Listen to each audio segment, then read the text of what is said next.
उपस्थित असलेले सन्माननीय आमदार गोरखे साहेब, नगरसेविका गोरखे मॅडम, उपस्थित असलेले सर्व प्रमुख मान्यवर, उपस्थित असलेले सर्व हिंदू बंधू भगिनींनो आणि माझे सर्व तरुण मित्र, आज आपल्या हिंदू संमेलनाच्या निमित्ताने आज आपण इथे सर्वजण इथे उपस्थित आहोत। राष्ट्रीय स्वयंसेवक संघाच्या जन्मशताब्दी वर्षाच्या निमित्ताने देशभरामध्ये असे हिंदू संमेलन देशाच्या आणि राज्याच्या कानाकोपऱ्यामध्ये आयोजित केलेले आहेत आणि अशाच एका हिंदू संमेलनाच्या निमित्ताने मी माझे विचार मांडण्यासाठी आपल्या समोर इथे उभा आहे। माझ्या अगोदर आमच्या दोन्ही भगिनींनी अतिशय प्रभावी पद्धतीने आपले विचार आपल्या समोर मांडलेले आहेत। आज आपण इथे उपस्थित आहोत। या सभेमध्ये उपस्थित असलेला प्रत्येक व्यक्ती कोण कुठल्या पक्षाचा कार्यकर्ता नाहीये, कुठला आमदार, मंत्री, नगरसेवक नाहीये, पण एक हिंदू म्हणून आपण इथे सगळेजण उपस्थित आहोत। आणि आज आपण इथे सगळेजण एकत्र आल्यानंतर तुम्ही एकंदरीत पूर्ण वातावरण बघा, सगळं कसं भगवमय झालेलं आहे। तुम्ही विचार करा, हिंदू संमेलनाच्या निमित्ताने आपण हिंदू म्हणून जेव्हा एकत्र यायचं ठरवतो तेव्हा सगळं कसं भगवमय होतं। आणि असंच आकार आपण आपल्या हिंदू राष्ट्रासाठी कोणीही अगर वाकड्या नजरेने पाहत असेल तेव्हा अगर आपण एकत्र हिंदू म्हणून आलो तर विचार करा, हे हिरवे साप औषधाला पण देशामध्ये राहणार नाही, ही परिस्थिती निर्माण होते। औषधाला पण राहणार नाही, तसेही 10 आणि 12% आहे आणि हिंदू म्हणून आज आपण 90% आहोत या देशामध्ये। आणि ह्या हिंदू राष्ट्रामध्ये आपण ठणकावून बोललं पाहिजे, हा हिंदू राष्ट्र काय। काही आपल्यातले शाणे आहेत जे विचारतात, अरे हिंदू राष्ट्र कसं। मला ज्या देशामध्ये 90% हिंदू राहत असतील, देश जगामध्ये 56 इस्लामिक देश आहेत, 56। मग आमचा एक देश आला, आम्ही आमच्या देशाला अगर हिंदू राष्ट्र म्हणत असू आणि स्वीकारत असू तर कोणालाही हिरव्या मिरच्या लागण्याची काही गरज नाही, काही गरज नाही। आणि आपणही ठणकावून सांगितलं पाहिजे, इकडे तिकडे काही न बघता, कोणी किती आपल्याला अरेरावी केली तरी त्याला गप्प बसवण्याची ताकद आपण हिंदू म्हणून आपल्यामध्ये असलीच पाहिजे, हे आवर्जून तुम्हाला या निमित्ताने सांग। हीच आपण हिंदू म्हणून आपली ताकद आहे। लक्षात, आपल्या देशामध्ये आपल्याबद्दल अगर विचार होणार नाही तर मग काय पाकिस्तान आणि कराचीमध्ये होणार का। मी नेहमी सांगतो, आमच्या देशामध्ये हे सर्व धर्म समभावाचं टेप रेकॉर्डर वाजवायचं नाही, हे भाईचाऱ्याचं टेप रेकॉर्डर वाजवायचे नाही। या हिंदू राष्ट्रामध्ये इथं पहिलं हिंदूंचं हित बघितलं जाणार आणि मग सगळ्या दुसऱ्यांना मोजलं जाणार, हे स्पष्ट आहे। आणि आम्ही तेच धारणा घेऊन आज देशामध्ये वावरतो आणि हीच भूमिका आपल्या सगळ्यांमध्ये असली पाहिजे। आता बघा, काल ईदचा सण झाला, कुठेही दगडी मारली, कुठेही त्या लोकांना काय अडचण आणली, काही भागामध्ये तर रस्त्यावर गॅस सिलेंडर वरती केलेले लोकांनी, कोणी त्याला काय अडचण आणली।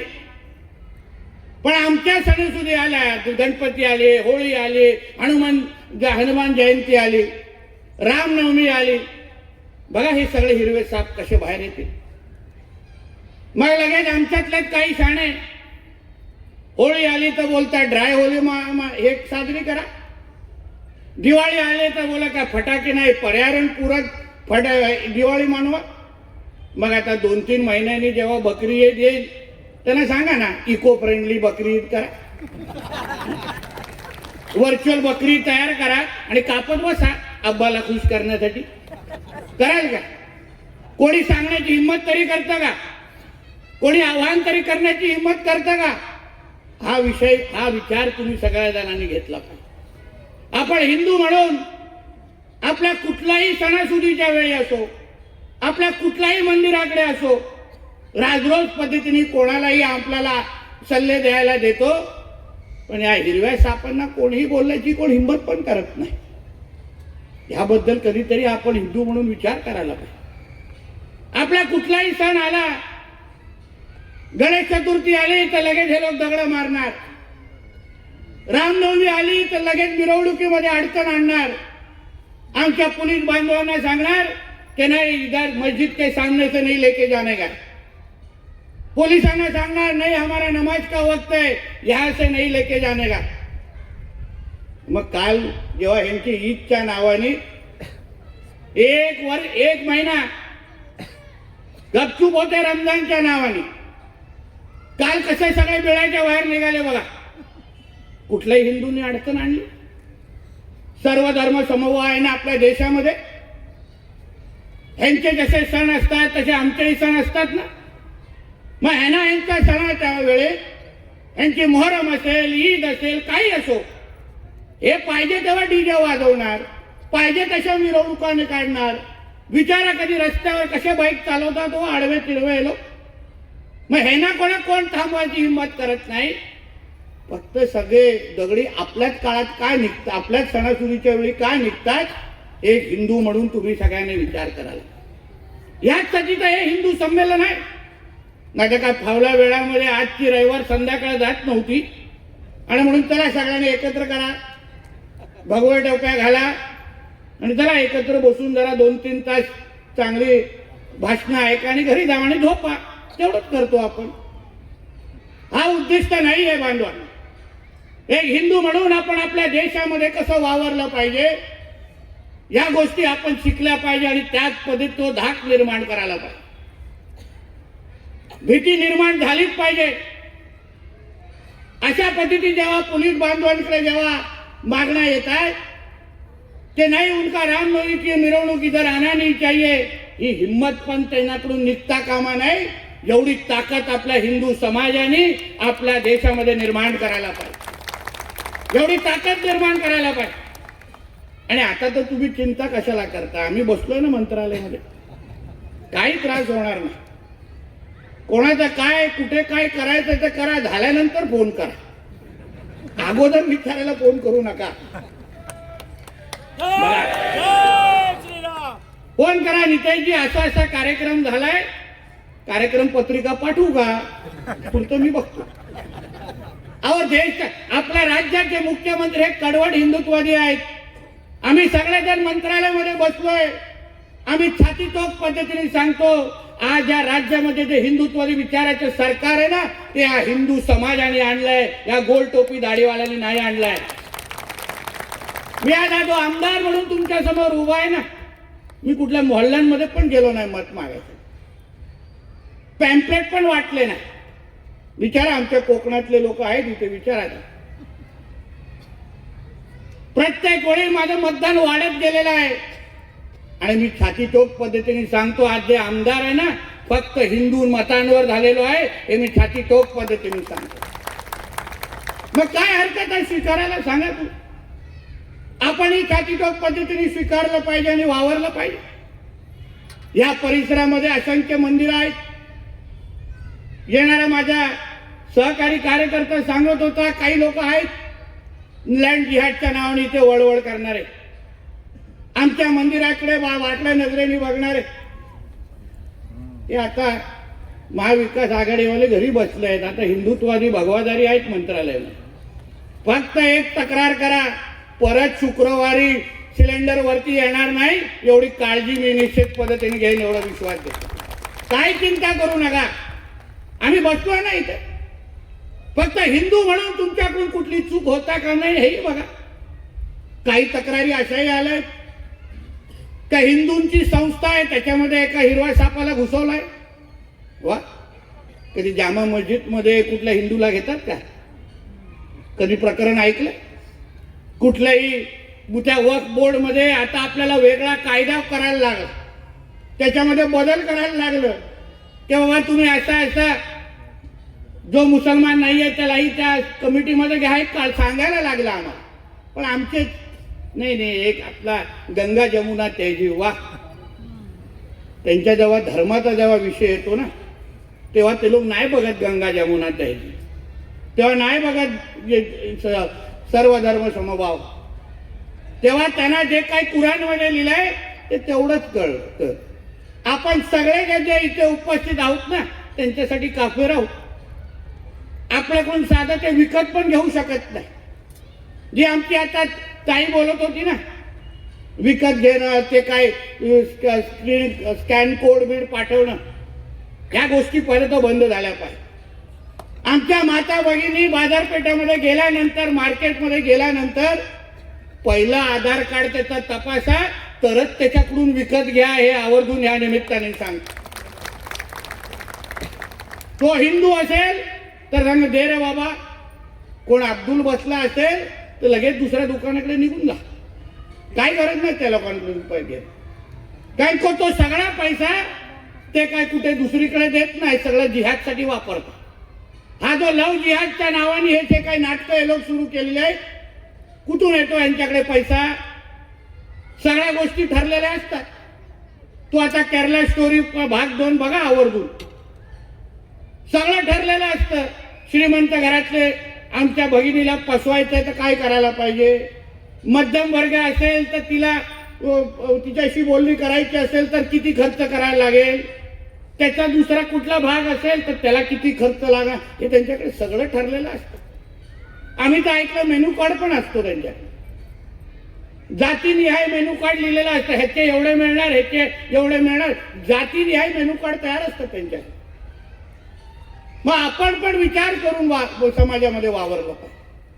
हे आता हे जे लव जिहादचे हे जे काही नावाने होणारे जी नाटकं आहेत ना, त्याला आपणच प्रोत्साहन कसं देता कामा नये ह्याबद्दल आपण ह्या निमित्ताने विचार करायला. आणि आता तर आपल्या तर राज्यामध्ये शक्य नाही.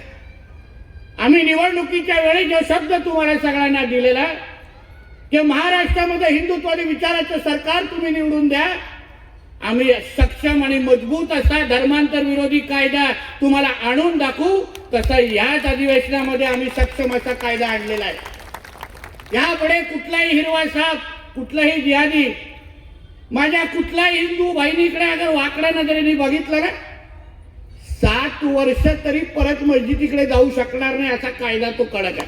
7 वर्ष तरी करूनच बघा, मजा येईल आम्हाला. पण सोडायला येतो आम्ही जेलमध्ये 7 वर्ष, नॉन बेलेबल आहे म्हणून ही सगळी मस्ती आता काय आमच्या राज्यामध्ये चालत नाही. हे लक्षात. या हिंदू संमेलनाच्या निमित्ताने हिंदू म्हणून जेव्हा आपण एकत्र सगळेजण येतो तेव्हा आपण पण निर्धार करून इथून गेलं पाहिजे. कार्यक्रम म्हणून ह्या इकडे पाहू नका. नुसतं आम्ही बोलतोय, तुम्ही ऐकताय आणि परत घरी जाऊन उद्या सकाळी उठून परत सहन करताय, तर मग इकडच्या ह्या कार्यक्रमाचा काही उपयोग होणार नाही. छत्रपती संभाजी महाराज, छत्रपती शिवाजी महाराजांनी आपल्याला कोणाचं सहन न करण्याचं सर्वात मोठी शिकवण आपल्याला इतिहासामध्ये दिलेला आहे. स्वराज्य म्हणजे काय? स्वराज्य म्हणजे कुठल्याही आव्हानाच्या समोर उभं राहून, त्या आव्हानाच्या समोर उभं राहून आपण त्या गोष्टी सहन न करणं, हेच तर महाराजांचे संस्कार आपल्यावर आहे. मग एका बाजूला छत्रपती शिवाजी महाराजांचं नाव घ्यायचं आणि दुसऱ्या बाजूने सगळ्या गोष्टी सहन करायच्या. ह्या गोष्टी मग महाराजांचे अनुयायी आपण स्वतःला म्हणू शकत नाही. आणि म्हणून हिंदू राष्ट्रामध्ये आपण ठणकावून आपल्या हिंदू राष्ट्राला भक्कम करण्यासाठी अजून जोरदार काम करायला. खूप गोष्टी आहेत बोलण्याच्या, खूप ह्यांची वळवळ चालते. आता हे राम मंदिराचा उल्लेख आमच्या ताईने केला. काय आव्हान दिलं जात आहे? राम मंदिर बनाए ना, आगे जाके हमारी सत्ता आन दो, हम उधर वापिस बाबरी मस्जिद बनाए. होणार तुम्हाला लोकांना सहन?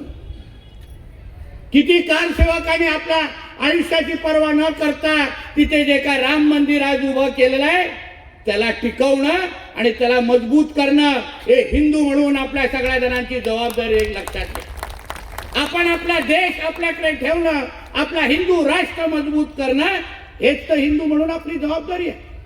बाकी विकास आणि ह्या सगळ्या गोष्टी होतच राहणार आणि ते आम्ही करणार, त्याच्यामध्ये काही दोन विचार नाही. पण आज जे काय वळवळ हे लोकांची सगळीकडे सुरू आहे, प्रत्येक गोष्टीमध्ये आपल्या धर्माला नजरेसमोर ठेवून तुमच्या समोर हे लोक वागतात. अहो कधीतरी त्या कुराणमध्ये काय लिहिलेलं आहे, त्यांच्यासाठी कुराण आणि इस्लामच्या पेक्षा मोठं काहीच नाही, हे लक्षात घ्या. आणि मग तुम्ही त्यांच्याशी व्यवहार करत असताना, बोलत असताना तुम्ही त्याच्याबद्दल का, तुम्ही त्यांच्या बरोबर कसं वागताय ह्याही गोष्ट महत्वाची आहे.